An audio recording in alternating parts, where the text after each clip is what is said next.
everyone. This is Tom Fox, and I'd like to welcome you to episode 254 of the FCPA Compliance and Ethics Report. The FCPA Compliance and Ethics Report is sponsored by the Red Flag Group. The Red Flag Group is a business advisory, information services, and technological firm that helps clients manage risk across four key areas: sales and sales channels, including distributors, resellers, and partners; suppliers, customers, and human capital, which of course includes employees and contractors. You can find out more about the Red Flag Group by checking out their website at www.redflaggroup.com. Today I wanted to visit with you about the use of social media in a best practices compliance program.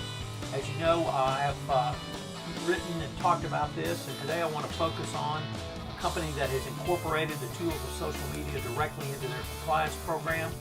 It's Dun & Bradstreet, led by their CCO, Louis Saperman. I think you'll find this very interesting and some helpful tips for you moving forward. The episode comes in at just over 22 minutes. I hope you enjoy it.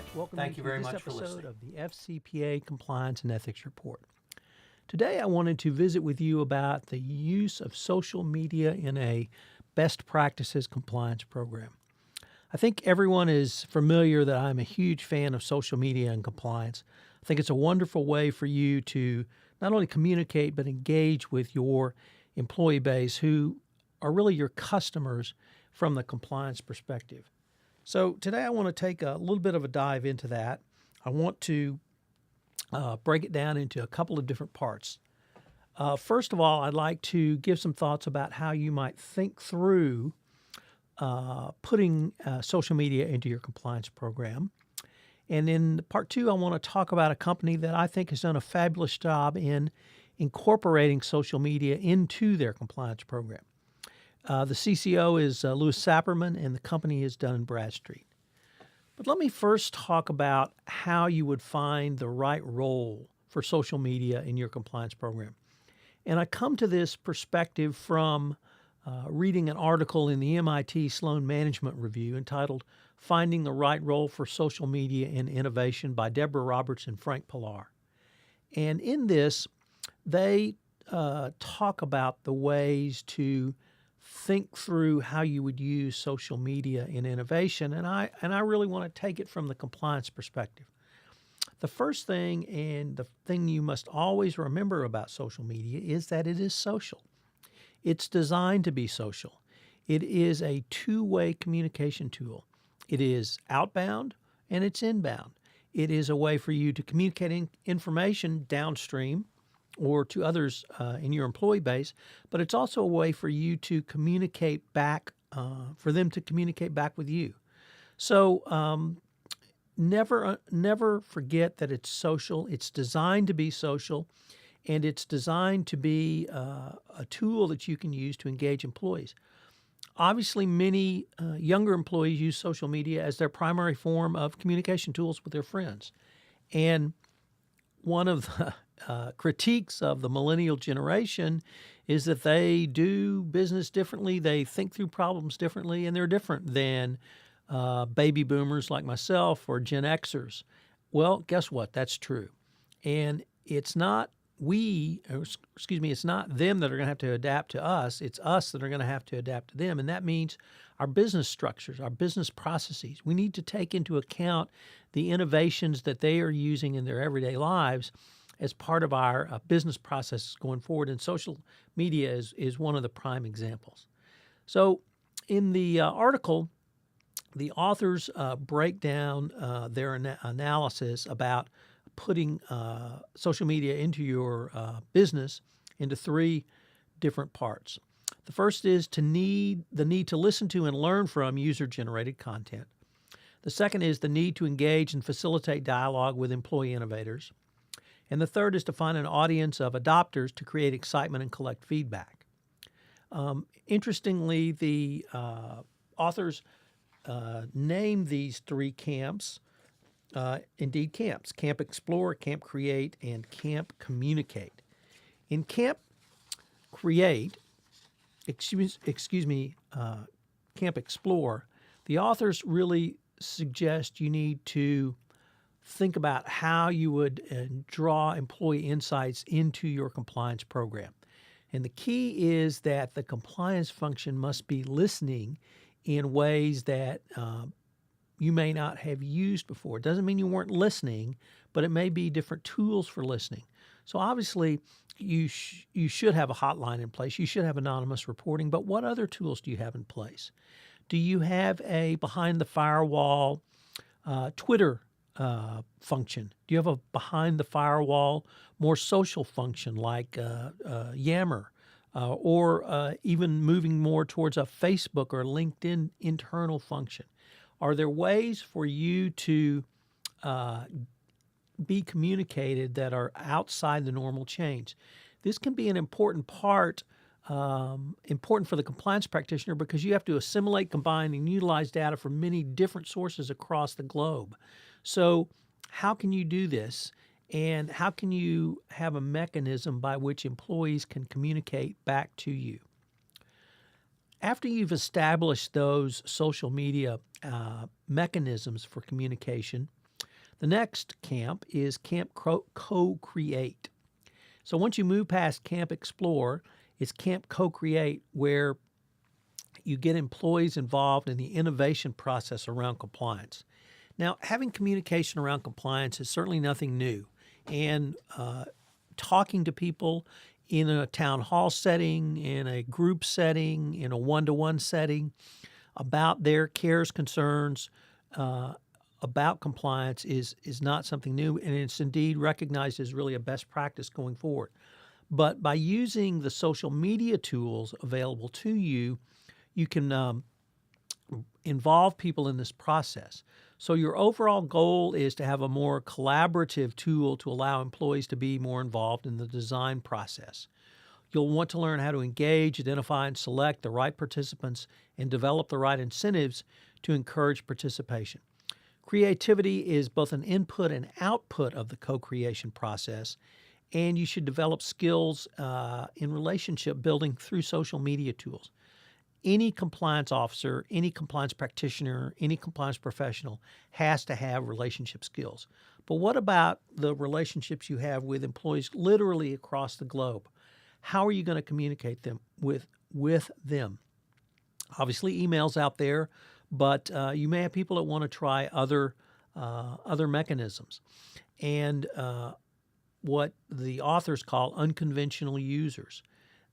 They want to use social media. They want to have a two-way communication in a method that's really outside what a baby boomer or even a Gen Xer might consider the mainstream. Whether you call it cutting edge, whether you call it cool, whether you call it whatever you may call it, it gives you an ability to communicate in ways that you haven't done before. So the final camp is Camp Communicate, and I really appreciated this one. I went to summer camp. Sitting around a campfire in Kerrville, outside of Kerrville, Texas, was one of the fond memories I have. And one of the things you do around the campfire is tell a story. And social media is great for telling a story. Social media has become an integral part of people's work and social lives, and people expect communication about social media. So why shouldn't compliance communicate around social media as well? So it affords you the opportunity to have a direct way to engage with your employee base, and you can tell the story of compliance. Whether you put on videos that you might show about training, whether they might be reminders. Remember, never forget the Morgan Stanley declination, where a company received Morgan Stanley received a declination, and one of the factors listed by the Department of Justice was 35 compliance reminders over 7 years. That's 5 a year. Point one of that is that's not going to induce compliance fatigue. But more importantly, these reminders were simply email reminders. Well, what if you could deliver a 1 to 3 minute compliance message, which is a reminder? You get credit for doing that in your compliance program. You have communicated part of the compliance story to your employee base in a manner or method or mechanism which they have appreciated. They've downloaded, they've watched. This can be something as professional as Second City, who does this sort of thing, and will provide videos for you. Or it can be as unprofessional or as DIY compliance as you doing it with employees based upon stories that have come to you as the compliance practitioner, but tell the story. Social media really gives you the opportunity to use it as a core activity on your business objectives and your compliance. It's really a way for you to have that conversation in a way that's documented so that if a regulator ever comes knocking, you're going to have mechanisms to show them. But it's also going to be a way for you to engage an employee base that perhaps you haven't considered a mechanism of how to do that before. And it may be that with people outside the United States or people that are younger, they can relate to what you're doing in a way that they wouldn't relate to a very legalistic approach or even an email communication approach.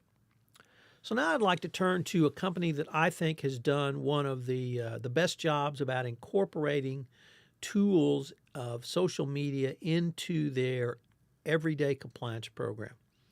And I've had the opportunity to meet with and speak to Louis Sapirman, who is the Chief Compliance Officer at Dun & Bradstreet.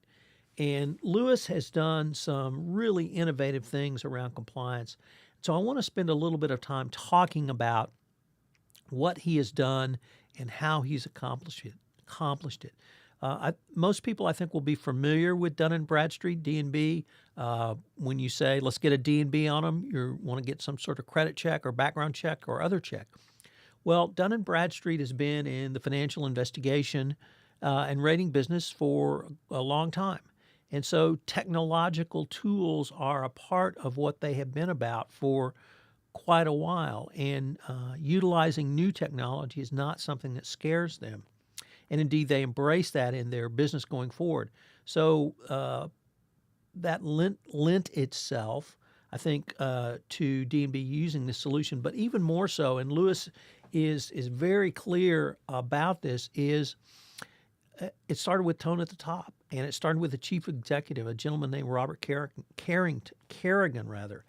And Carrigan challenged all of the senior executives at D&B to incorporate new and different technology into the business processes and the business function they were charged with at D&B. And so Sapirman and his team saw the advantages of utilizing social media to facilitate a two-way communication. And I really think that he's done that. So initially it started with a tool called Chatter. And this is a behind-the-firewall, inside-the-company Twitter tool. And that's how he uses it, as Twitter.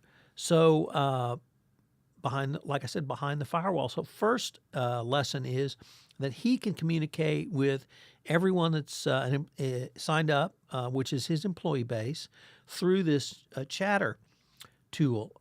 But it's also, he's taken the innovation a step further by doing what you and I would call tweet ups. I think he calls them chatter ups. And these are basically an hour dedicated a certain time of day for a certain geographic area where employees can engage in a two-way communication with Sapirman and his compliance team. And they have an internal hashtag called #DoTheRightThing, which trends in the company's chatter environment. It's not a chatter up, it's a chatter jam, which is a real-time social media discussion where they talk about compliance. And really the beauty of this is Sapirman's able to, and his team are able to reach out directly to employees and have a communication and conversation with them. Many have, or at least when I talk about this, sometimes people raise concerns about, well, what if secrets are disclosed or something said that shouldn't be? And I put that question directly to Sapirman, and he said that that's really not been a problem, that people really respect the confidential nature of what they're talking about, and they understand that they can't abuse the system by slander, calling out names, or using inappropriate language, or really any of those things. And that includes trade secret information or confidential information or other information that may need to be taken offline. He's told me that a couple of times when it's come up. He's just said that we need to take this offline and a discussion occurs. But the point is that there continues to be this two-way communication with compliance and D&B employees around the globe.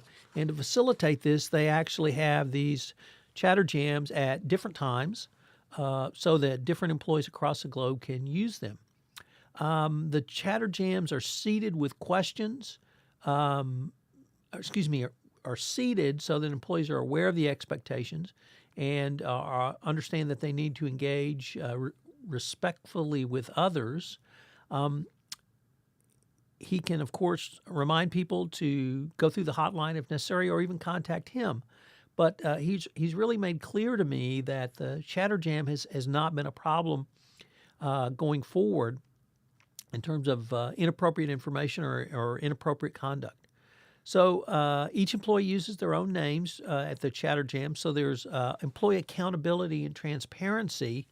And Sapperman really believes that this lends itself to the type of open atmosphere, raise your hand environment, which he and his compliance team have created at D&B. So it's branded, and even the branding itself, he believes, enhance the entire compliance program.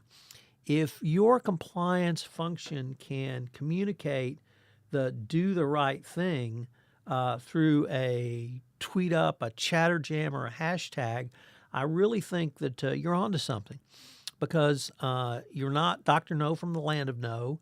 You are, the cool guy using social media, but you're the cool guy using social media communicating to employees, and they're communicating back, yes, we want to do the right thing, and here's how we are affecting that company value going forward. I next inquired from Sapperman about utilizing social media in the context with third parties. And he said that that's actually something they've done as well. So one of the things he pointed out is he's very active on Twitter, and he regularly communicates with D&B third parties on Twitter, and they communicate back with him.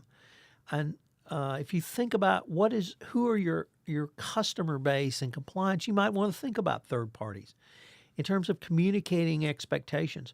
Why shouldn't you take the opportunity to communicate those expectations to third parties on a regular basis?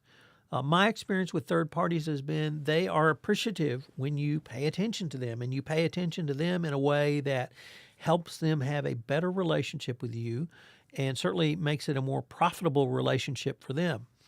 The tools of social media can be used for and with third parties as well. Sapperman also talked about using chatter in a manner that's what we used to call live streaming and is now just called live video. And whether you call that a Periscope session, whether you call that Facebook, it's live video, whether you call it a Blab session, there are multiple mechanisms for delivering live video. But Sapperman incorporates this into his chatter sessions. And this is a way that you can continue to move forward, communicate compliance reminders, communicate compliance initiatives, and engage employees in a way that I think is something that they want to see going forward. So Sapperman's program for utilizing social media in compliance at Dun & Bradstreet, I think, has three key insights. The first is, when I started in compliance, it was by lawyers, for lawyers, written codes of conduct, written policies, 8 hours of training, rote training about here's the law and here's what you should or shouldn't do. We are way beyond that. We're beyond Compliance 2.0. I think we're on to Compliance 3.0, and I think the use of social media in your compliance signifies that you've moved to 3.0. I should parenthetically note that 2.0, my opinion of Compliance 2.0 was that it was a structural change, moving the compliance function out from the General Counsel office. But now we're into a different communicative phase. And compliance, like society, is evolving, it's growing, and as more millennials move into the workforce, they're going to use social media. So whereas email was certainly an innovation in the 1990s and maybe a bane today, social media is an innovation, and you need to get on board with this because it actively improves your social media program. These tools can go a long way towards, the second point is that these tools can go a long way towards enhancing your compliance program. I've spoken several times about the Morgan Stanley declination. And if you can document your compliance reminders through your social media function, that is going to be significant to the Department of Justice. Keep a record of your chatter jams. Keep a record of your tweet ups. Mine those, M-I-N-E, mine those. But you'll have documentation you can present to a regulator if they ever come knocking. And finally is what I started with. Never forget the social part of social media. Social media is a two-way communications. You're not only setting your expectations, but you're allowing these tools to allow feedback from your employees.